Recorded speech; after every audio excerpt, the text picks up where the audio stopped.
আদা বাটা দিয়ে তেজপাতা ফোড়ন, সাদা জিরা ফোড়নে দিয়েছি। মশলা কষানো হয়ে গেছে, আলু ভেজে নিয়েছিলাম, এই যে চিংড়ি মাছ ভেজে দিয়েছি, আর এই লম্বা লম্বা করে ঝিঙ্গা কেটেছি। একবার দেখুন, খুব লম্বা লম্বা। এটা দেবো যখন দেখাবো। এখন জল দিয়ে দেবো।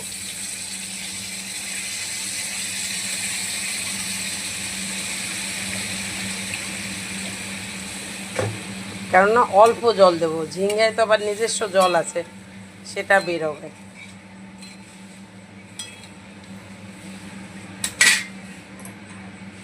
এবার ফুট খেলে আমি দেখাচ্ছি।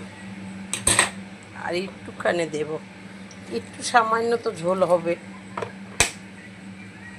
ফুট খেয়েছে, এবার আমি এটা দিয়ে দেব। মাছটা দেবো আবার দ্বিতীয় রাউন্ডে, যখন আবার ফুট খাবে।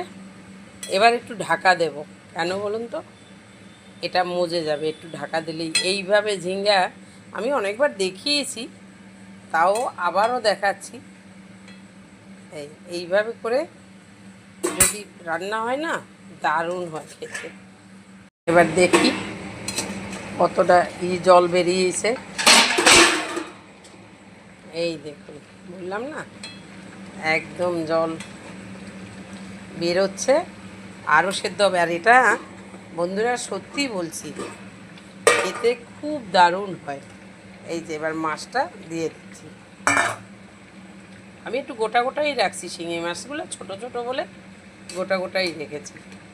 আবার এই মাছটা দিয়ে ঢাকা দেব, তারপরে জিরা ভেজে গুঁড়া করে রেখেছি, ওটা দিয়ে নামিয়ে দেবো। এটা কিন্তু মশলা দিইনি, একটু আদা আর সামান্য ধনে বাটা দিয়েছি। ধনে বাটা দিয়ে জিরে, আদা আর গোলমরিচ, ধনে বাটা দিয়ে মাছের ঝোল এইভাবে হালকা মশলা দিয়ে করে খেয়ে দেখবেন।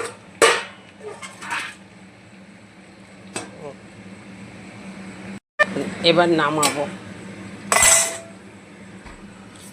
নামাবো, দেখি। এই দেখুন কি সুন্দর হয়েছে বলুন তো, আমি সত্যি মুখে বলছি না। এই যে জিরা ভেজে রেখেছি, এটা এখন দিয়ে নামিয়ে দেব। কেন বলুন তো, এর মশলাই এটা, এইতেই টেস্ট হয়ে যাবে একদম। আর কি সুন্দর গন্ধ জানেন তো, জিরা ভেজে রাখলে আর সেইটা নামাবার আগে দিলে ধনে পাতাও লাগে না, এত ভালো হয়। আর এইরকম খেলে এই যে ঝিঙ্গাগুলো না, একদম যে শাক শাক নরম নরম হয়ে যায় সেটা না, কিন্তু সেদ্ধ, অথচ গোটা, খেতে ভীষণ ভালো লাগে। করে কখনো এইভাবে খাবেন।